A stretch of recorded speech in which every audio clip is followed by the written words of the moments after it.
we can't get out in, we can't follow the rules of air management right at this moment, or we can't get out before we run out of air if we don't leave right now.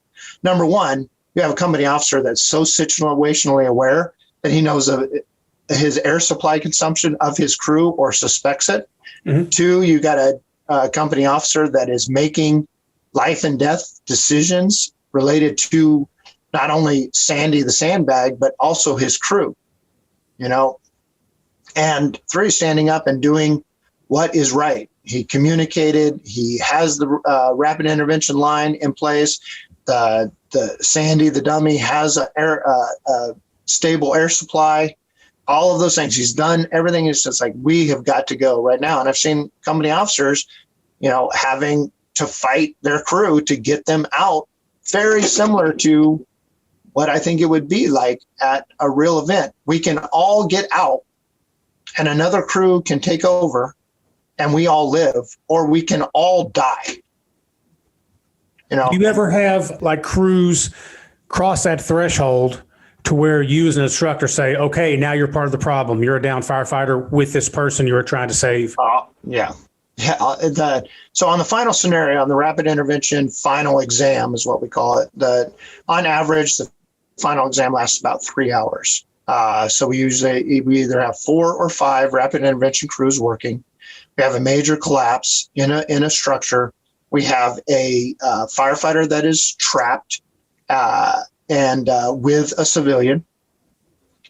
They're in a stable situation, but the event is unstable. We have multiple rapid intervention crews accessing the building in different areas, and the event itself creates multiple maydays. And so as we're going through the sophistication all the way from command level all the way down of who gets saved, we teach earlier that no pass alarm device ever going off should be should go unnoticed. And so for me, and I kind of push this through our crews and stuff like that, the pass alarm device going off because somebody put their pack away and didn't turn the system off is a feedback event. Like, hey, I need to talk to you about that. Don't ever do that again. Okay? Because in our local jurisdiction, we had a fire training officer, young fire training officer with recruits come out of the fire behavior Connex box, walk around into a private area, lay down, and start to die. What? Yes. His pass alarm went off. The recruits, thinking that, is this a drill? What is going on? Wakes him up. They're like, hey man, are you okay? Of course, firefighter. Yeah, I'm okay. I just need to get the rest. He walks across the drill grounds to a door that he has gone through 1,000 times before, doesn't punch in the door code, knocks on the door. The firefighter answers the door, says like, hey, what is going on? You don't look good. And he codes. Yeah. So. Wow. Now I take it he wasn't resuscitated? He was. He actually was. He was. Oh, good. Right.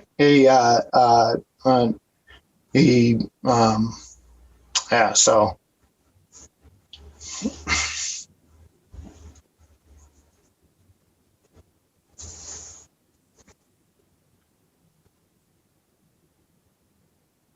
But all it would have taken is those brand new recruits to do nothing.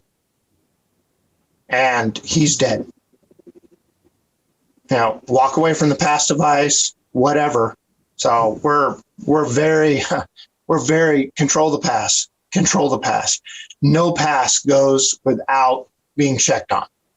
It's our responsibility. No pass goes without being checked on. And so that's just a complacency skill. Some departments, the pass device is going off all the time, everywhere. Yes. And you're all like, and I come in, I was like, that stops today. That is danger, because what is a firefighter going to do when they come out of a fire and they are having a medical event? They're Right. going to go into privacy. We're like wounded dogs. Just give me a bush to crawl under so I can die. Right. And and in this particular situation, that exact same thing happened. I'm the instructor. I'm going to go catch my breath because I don't want these recruits to see me so winded, and I was just like, this crap can happen everywhere all the time. So that's just one of those skills where like no pass device goes unchecked, and we have, we have the G1s, and just on a fire the other day, guys are standing around. So for us, MSA the sound used to come out the front. Right. Now the sound comes out the back. And especially us older guys, we're not quite used to all of that noise coming out the back. And it doesn't actually translate, it's us that's going off. And so one of the skills that we say, hey, when you come out and you're no longer in the IDLH, drain your pack, shut your pack off. Because we have pass devices going off everywhere, and I'm going around, and especially the guys I have taught with before, they're like, hey, control your pass, man. And so tell people, train your pack, get those pass devices off. That way we know, because if you have 5 pass devices off and only one of them is fatal, how do you mitigate that? So. And that to me seems like such a small thing, but such a hard thing to do as well, controlling the pass, because I know in my experience, like in training grounds and at fires, people's passes will be going off and other people just don't even notice it. They're just talking, and that's one of the things. Whenever I do my RIT training, inevitably somebody that's working on the down firefighter, their pass will go off because they're sitting still. Basically, maybe they're trying to hook up a UAC rec or doing whatever they're doing. And I'll say, okay, Captain, your guy's pass is going off. And almost every time he'll reach over and turn it off. He won't say, are you okay?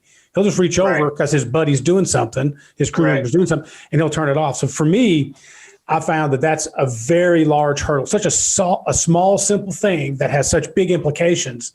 Right. But it's a mindset that I'm having trouble getting through to other people as well.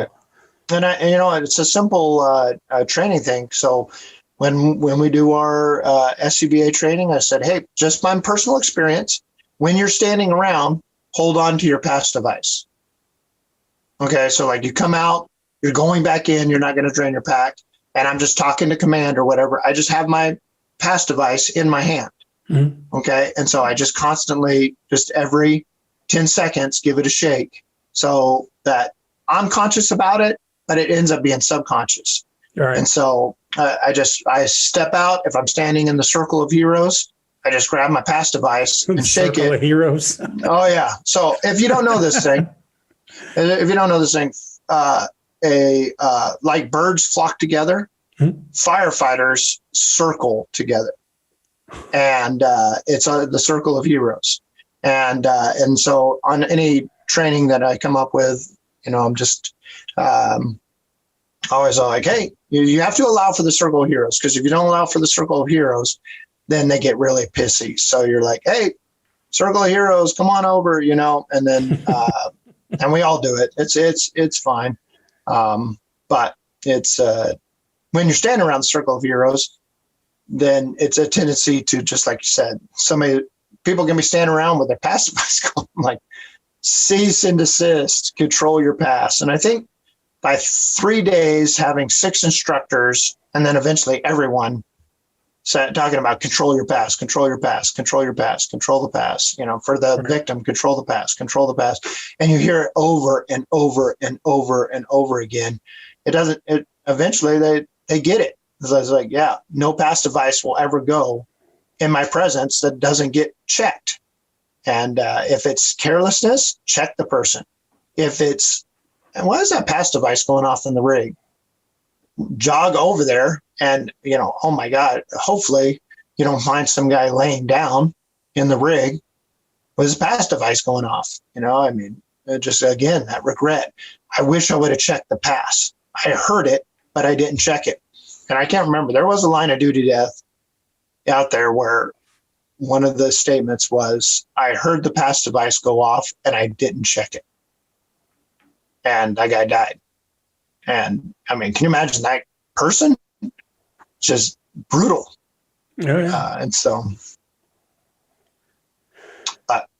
Fire Talk. So, So Fire Talk, we're the 1,000 Maydays speech. So Fire Talk is the TEDx of the fire service, 20-minute talks on fire. We're trying to get 500 recorded. We're right at about 100 right now. We just kind of arranged, basically just dumped on Kurt Isaacson's Benefit Fire Conference and kind of said, hey, do you mind if we do these recordings at your fire conference?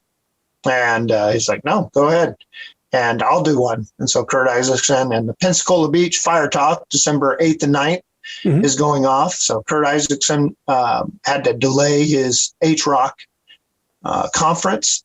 And that area is suffering from COVID and multiple hurricanes. And so however it worked out, I don't know the details. But anyway, he said, I'm offering a free conference.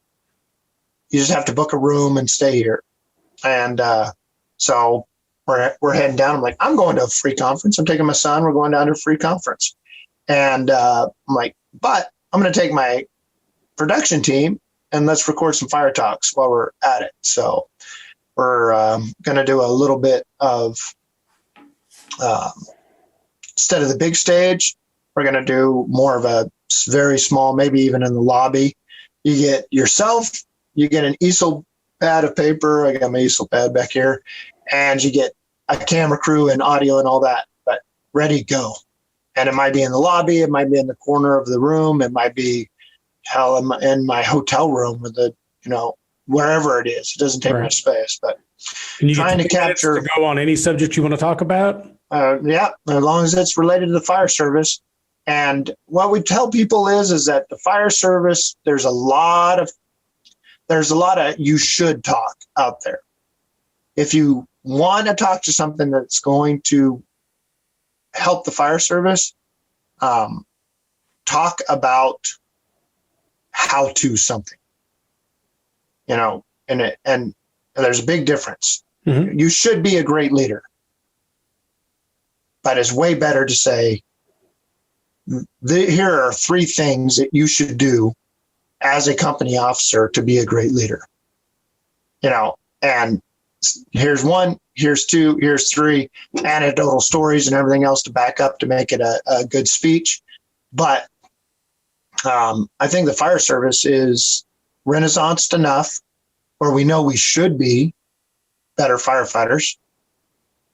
And now we are desperately devouring anything that's related to how to do that. And that's what I'm telling people. Hey, that's a great, I wish people would, maybe I don't approve speeches. It's a free form. It's an open form. If you want to take the time, we're going to put you on recording and post it. But for those people, I'm like, get out of the should. Mm-hmm. Get out of the should without the how. Leave the should at the ideological phase. You should, go to outside conferences. How do you go to outside conferences if your department's not going to pay for it? Yeah. Here are the 5 steps to do that. There's a lot of people that are like, wow, that's amazing. I can't believe that happening. Because we had with this other conference that I used to be heavily involved in, and now I'm just a vocal supporter. Department said, absolutely can't take your fire gear to this conference because we don't like this conference. Mm-hmm. And so everybody's like, I can't go. I don't have any fire gear. Well, guess what? We said, we can get you fire gear. And we had departments that were supporting the conference go like, they can just come to our department, pick up a set of gear, and go and use it. And so, how do you do that if your department doesn't allow you to take gear? Make a phone call. Hey, is there any way I can get gear? Or what we came up with, because the TSA rules and everything else, is that we have, hey, I know you require an SCBA. I don't have one. I can't bring one on TSA. And I was just like, all right, let me make a phone call. Yeah, we got you a pack. No big deal. Right. We had that. The other two, we had a bunch of people wanted to fly in for the class for the Randy Carpenter, and called up my buddy with MSA. He's like, I'll have 15 packs there at your training, and anyone can use them.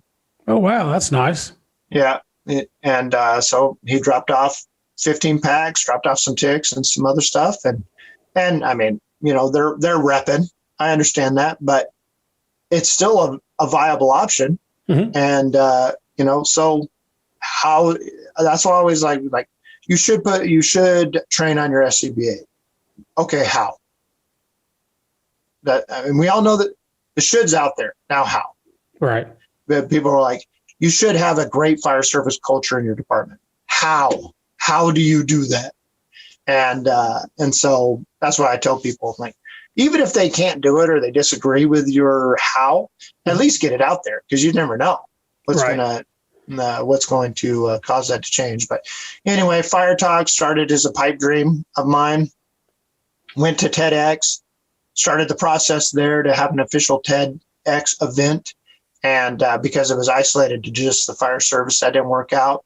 Said, hey, I'm going to do it on my own. Next thing I know, I'm in the Sheraton Portland Airport ballroom. The Portland Art Museum donated like $25,000 worth of AV equipment and a crew to run it, which was incredible. We had, it was packed. It was insane when that all went down. And from that original talk, we've had some. That was right at the beginning of the renaissance of now everybody has a camera, everybody has an iPad, putting down videos and stuff like that. And that was kind of at the beginning of the renaissance. And I'd love to go back and look at those first talks, because we have Brothers in Battle, Cody Trestrel giving the mission them and me talk. And that really is ignited that them focus. You have Brian Olson just giving that kind of initial talk about rescues and the importance of preparation to get into survivable spaces. And that was, at the time, it's like, oh yeah, okay. Yeah, I've heard this before. At the time, nobody was saying that. Right. And so I'll go back, and then we had Andy Stump from the SEALs give a talk in Pasadena. And basically his talk is about relating the fire service to SEAL training, and how, and it resonated with me in the fact that he wasn't saying that SEALs and firefighters are the same or have the same job or responsibility.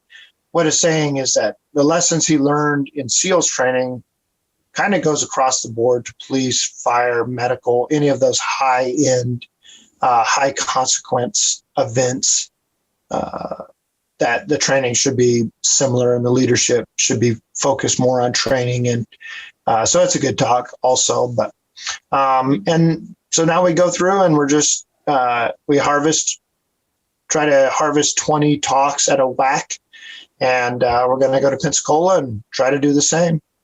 Oh, they're excellent. I tell you what, I recommend them to everybody.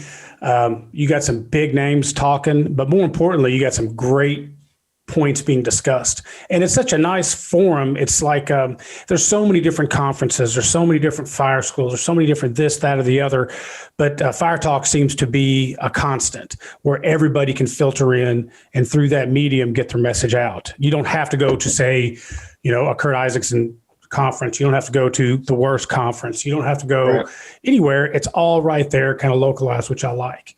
I could talk to you about RIT all day, though, to be honest with you. Yeah, honestly, because I think RIT is the most underestimated, undervalued fireground thing ever. And having been, and like I said, I think I told you last time I was part of a line of duty death, and Right. I know the value. We were talking earlier about how do you get that? How do you get that across to other people if they don't know what it feels like to pull, a dead brother out of a basement? You can't. Right. There's no series of words or string of words you can say with any intonation that's going to get that point across. Correct. That's active. That's very aggravating. So I think one thing we didn't talk about was your aggressivefirefighter.com, which is kind of my way into Michael Snodgrass. Wait, that sounded disgusting. Kind of my way into what you do into the fire. That's right. So I had that, and then I met you also in a class. So tell me about aggressivefirefighter.com. Right. So Aggressive Firefighter. So we have to go back in time when blogs were kind of the up and coming way of firefighters to communicate. And so you had Fully Involved, you had Fire Engineering, all the major magazines. We're kind of switching over to that blog, that more versatile formatted. It doesn't have to be a clean article. This is pre-podcast, so this is basically written podcast. Somebody's getting up and just sharing their heart. And so Aggressive Firefighter was a means for me to communicate my thoughts, feelings, and emotions of wanting to stay aggressive in the fire service. And at the time, I was a new officer, and I was working with a very knowledgeable senior firefighter who on the day-to-day operations of the firehouse was a real pain in the neck. But on the fire ground, he was just fantastic. I mean, just was a great firefighter. Mm-hmm. And so in that, what I found as a new company officer is that if you can focus on firefighting, and this is before culture and all that kind of stuff, if you focus on aggressive firefighting as a culture with your crew, a lot of the other problems go away. A lot of the other issues go away. And so at this point, I'm just trying to manage to not get demoted or fired by taking the guy that the pain in the neck of the department on your crew. How do we be a successful crew without causing undue trouble for the department, the leadership, and stuff like that? And so I just embrace them. Like, well, if you're so awesome and so controversial at the firehouse, tell me the awesome side of you. What makes you a great firefighter? And over the next several months we worked together, he would come out with a fundamental of, and he used a lot of phrases that I don't put in the fundamentals because they may not be appropriate. Yeah, not appropriate, but basically, hey, it all comes down, and I just remember, when I kind of tasked him with, hey, teach me to be the fire officer for an aggressive firefighting company, for a crew that is aggressive firefighters. And, like his first thing is like, hey, very first thing, you got to put water on the fire. And you got to think a decade, 12 years ago, there's a lot of things going on where putting water on the fire wasn't the most, it just was framed weird, where people were very, very confused at the simplicity of the message. And so, hey, and we, at the time in Gresham, we were experiencing a lot of change related to fire control. And one of the changes was, water control over fire control. And so in his mind, was like, we got to put water in the fire. Everything else is secondary to that message. Let's be awesome at putting water on the fire. And so I just said, well, okay, that's fundamental number one. Let's put water on the fire. And so early on, I just jotted down some notes and worked it out. And I was like, but now if you have one fundamental, how many fundamentals there are there? And well, he goes like, well, you can't have more than 5 fundamentals or otherwise, it's a doctrine or whatever. And I said, okay. And he says, well, you guys can't handle all 5 fundamentals at once. It would blow your mind. And so I'm going to give you one fundamental a week for the next 5 weeks. And then he was on vacation, whatever. Total Gomez is his nickname. And he was just, I love him to death. But, he was a 30-year veteran, and us young pups wouldn't be able to handle the fundamentals. And so I just started kind of an aggressivefirefighter.com so I could do a blog. And then social media took off, and I basically just have it as a placeholder now. I don't even know what the last thing that got posted on there was. But now I just run everything through Instagram or Facebook, and just every 6 months or so, I'll just run through the fundamentals again, putting water on the fire, taking tools and using them, doing the unglamorous work, operating from the combat position, and finishing the task. Those are the 5 fundamentals of aggressive firefighter. And those have served me well, because when you're on the fire ground, if you see people bypassing the unglamorous work, that's going to be a crappy run fire. Aggressive firefighters chase kinks out of hose lines. That's what they do. Right. Aggressive firefighters canvas corners for the movement of the line going forward. Aggressive firefighters take RIT seriously, and they know that the people inside, the firefighters inside and outside, are under their charge. They are given the responsibility that if they are in trouble, that is that's the force that's going to come in and get them. And that's the unglamorous work. It's unglamorous to prep your rig, check your hose lines, check your packs, do all that kind of stuff. Combat positioning, and his exact phrase is like, I don't know why the F everyone crawls around in these fires when you don't have to. Right. This is like, and so it used to be like, he goes, if it gets hot, then crawl. Otherwise, stand up and fight. And then fire. Oh man, I'm bad at names. Fire Service Warrior came out with combat positioning, all about body mechanics and stuff like that. And so it's like, okay, that's way better to say. Stop effing crawling around in these fires when and stop the training scar of baby crawling it in conditions where you don't need to baby crawl. No, that's a good point. That's one of the things I failed at when I first became a training officer was whenever I was trying to have these realistic drills and stuff, as soon as they went through the door, I would say, oh, you got to start crawling. But why? And the fact of it was, that's just the way I was taught. It's not real practical. They're like, well, if the fire or whatever is in 40 feet from me in the back room, why in the world do I need to crawl now? Can I just wait? Right. And it makes good sense. And there's so much of what we do now in the fire service. You talk about a renaissance. There really is a renaissance. And I think if you put the graph side by side with social media and you put it with the internet, that's when it pretty much started. You talk about podcasts and blogs and stuff like that. To touch real quick on your 5 fundamentals, which I love that guy's 5 fundamentals, by the way. The very first one, putting water on the fire, I think that is one of the more divisive ones. It's absolutely the truth. It's a fact.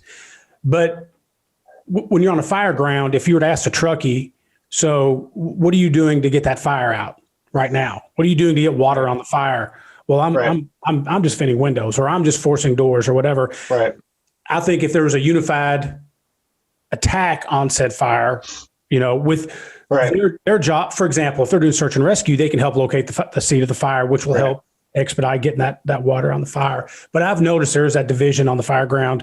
We can go back to RIT too, where RIT is an entirely different animal, but it's not. It can help locate that fire. It can do it if they know how to read the smoke and the conditions. If a RIT officer is moving to the Charlie side and sees the fire is vented out of the Bravo Charlie corner, at command from RIT, we have fire vented from the Charlie Bravo Charlie corner extending to the second floor. Right. I mean, that saves lives. That communication saves lives. And so, yeah, because we do split crews, so truck to engine, engine to truck. So when I'm a truckie, truckie's got a truck, man. That's what we got to do. Truckie's got to, we're kicking doors and searching floors, baby. That's what we're doing. Go to the roof. And, but when I'm on the engine, I just badmouth the truck relentlessly. Outstanding. Yeah. And what's been awesome in this renaissance, and what I think has really been awesome, is the building up of the engine crew. I mean, because it used to be like, oh, well, if you're going to be on a rescue company or truck company, you're the best of what the little people have to offer, what the engine crews have to offer. So if you're a great engine, if you're a great engine firefighter, then you'll get to promote to the truck and the rescue. Well, part of that renaissance is that, I mean, people have gone back and like, hey, man, I want to be on the nozzle. I want to be on the engine. I want to fight fire. And then, so on my engine months, I just make sure the truckies know you're only a support vehicle. Okay.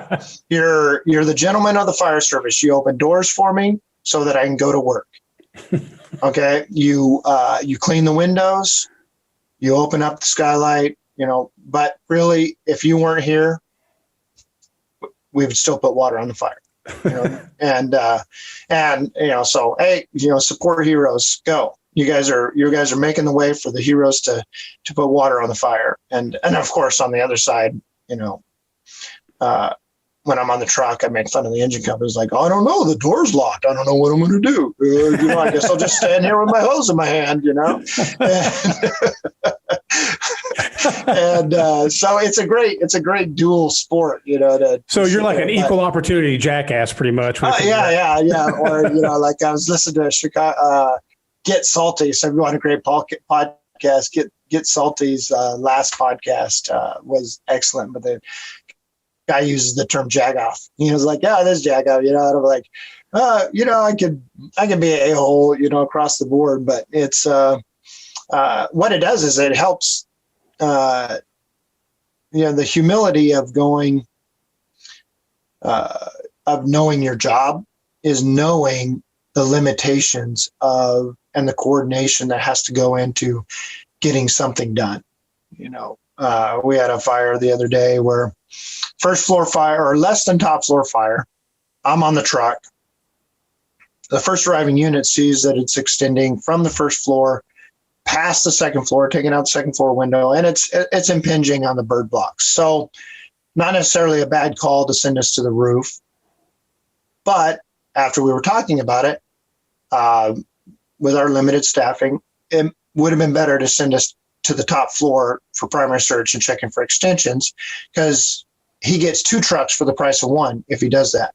Mm-hmm. One, the engineer is going to ladder the building, and 2 is our interior crew is going to make the second floor, do the primary search, and we're going to pull the ceilings in that room, and so we can check the attic at the same time. If we have switch gears, it's in the attic, we've got a vent, we can pull back out or go to the roof. And so we were just had that discussion of talking about coordinating attack. It's like, if you want to buy 2 trucks for the price of 1 assignment on a less than top floor fire, send us to the floor, the top floor to check for extension versus sending us directly to the roof.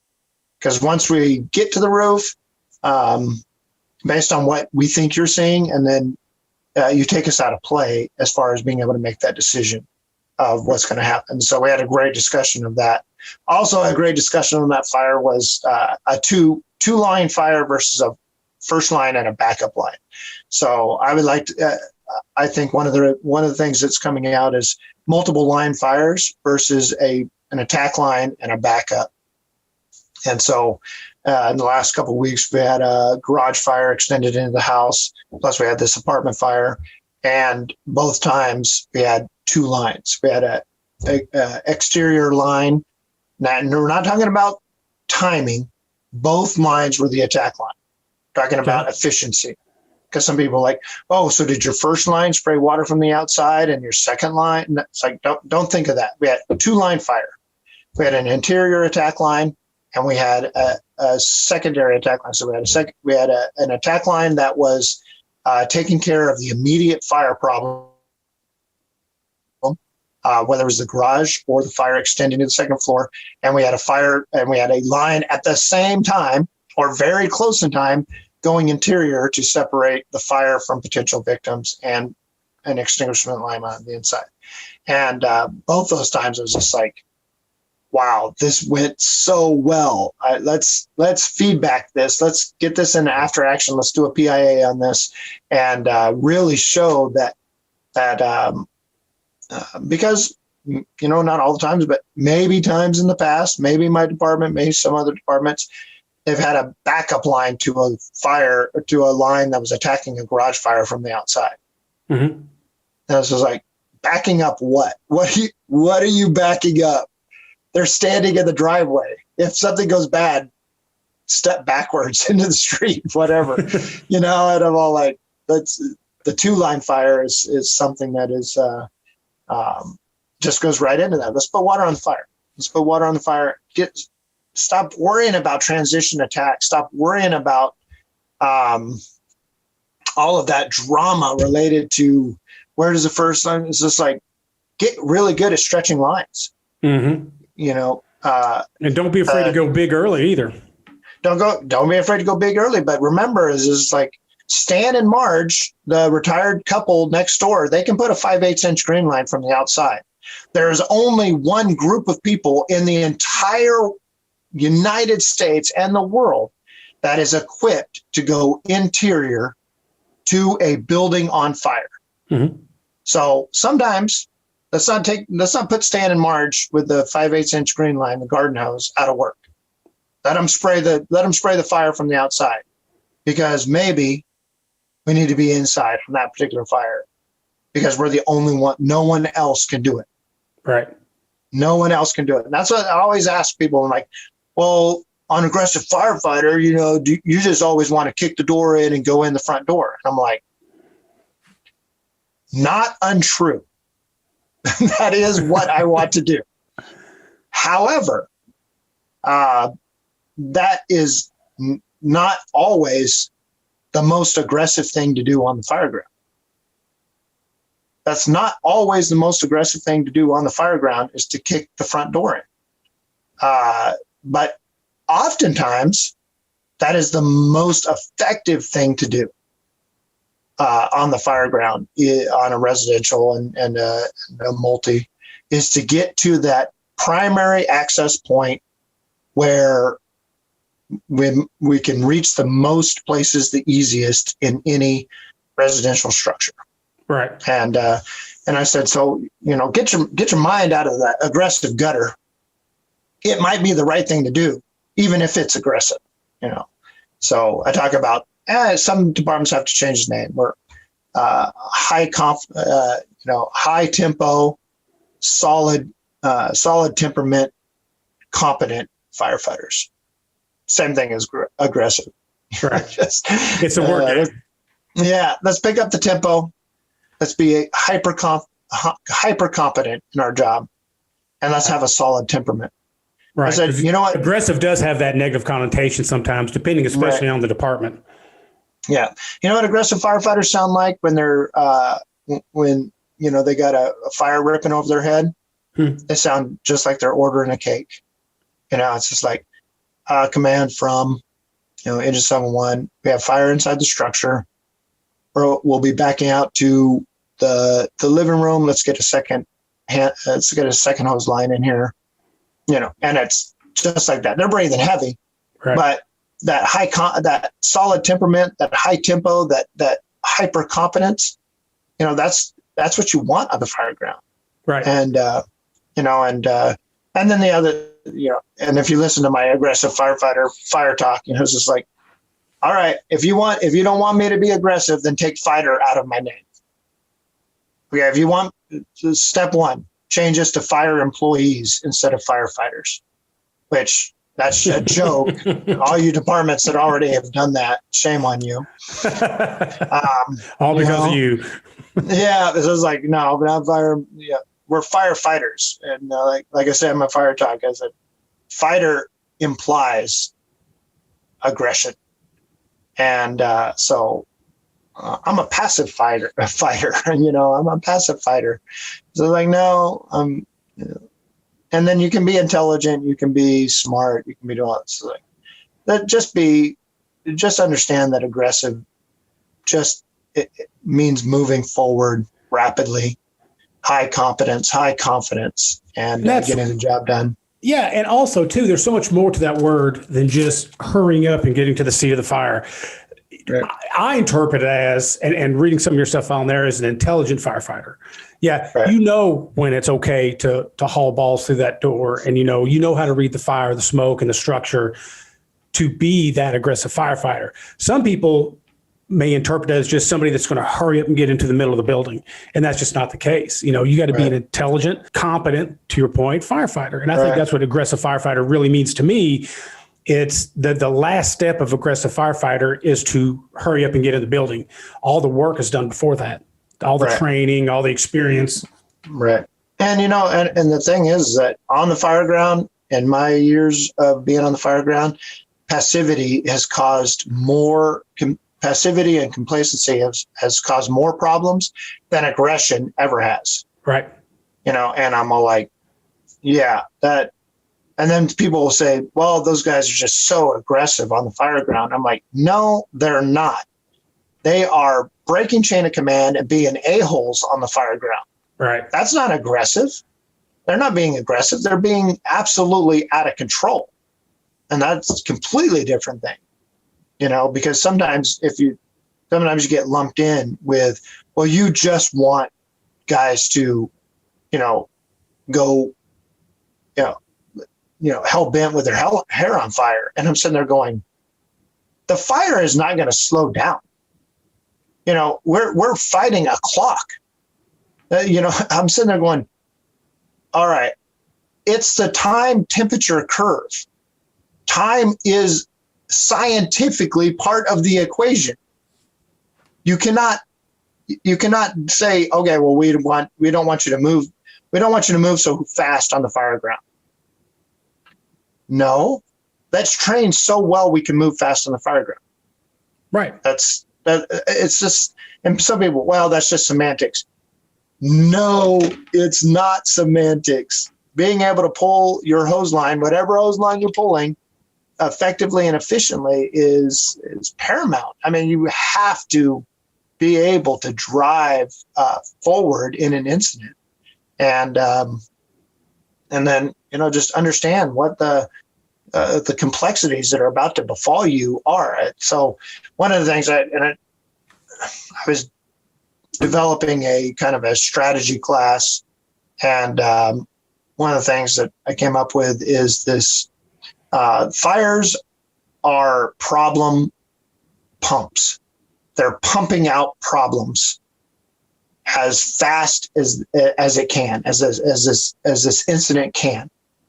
And so people talk about if you put the fire out, your problems go away.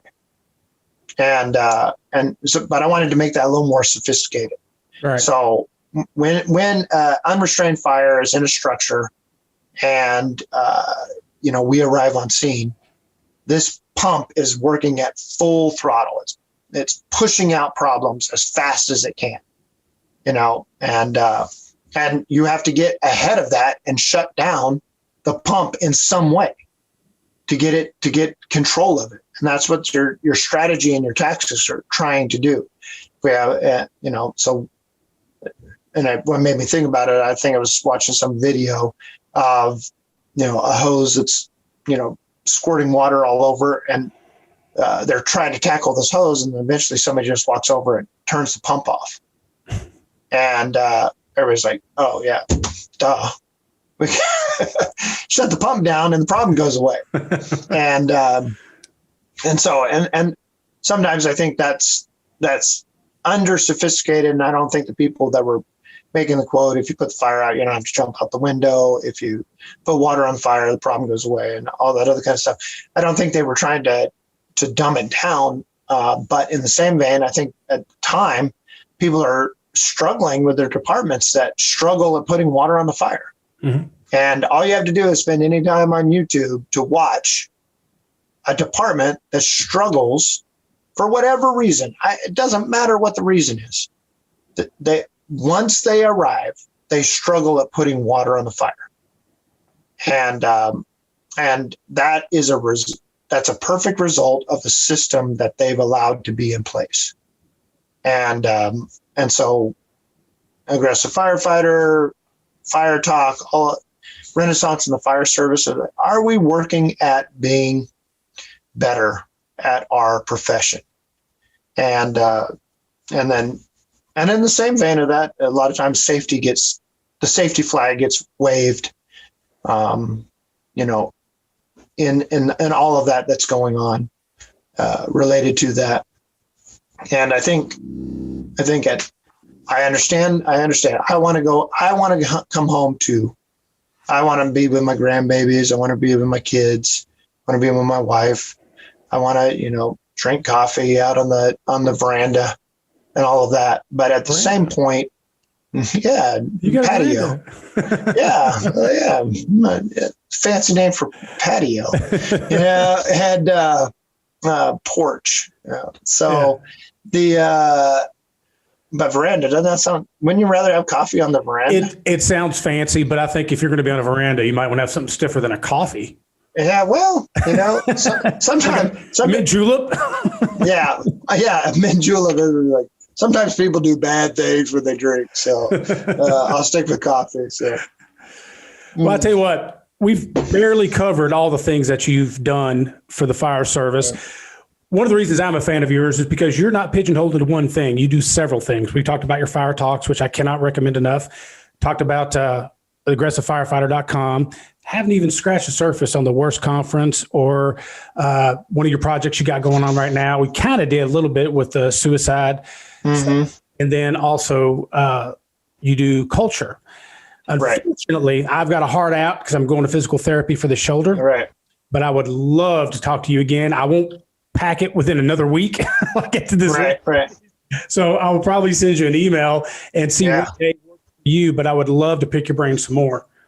Absolutely. And I think we could and I know several groups now are really on the Build Your Culture. Build Your Culture is one of the groups, but Culture First and all that's coming up because just like the renaissance of the actual how to firefight, has been a thing. I think now people are really are trying to figure out how to develop culture in their fire department. And some people are, well, you can't develop it. It just happens. Not true. Not true. You can do things to erode it and you can do things to build it up. And so, I would love to come back and talk about how do we build a positive fire service culture in our departments.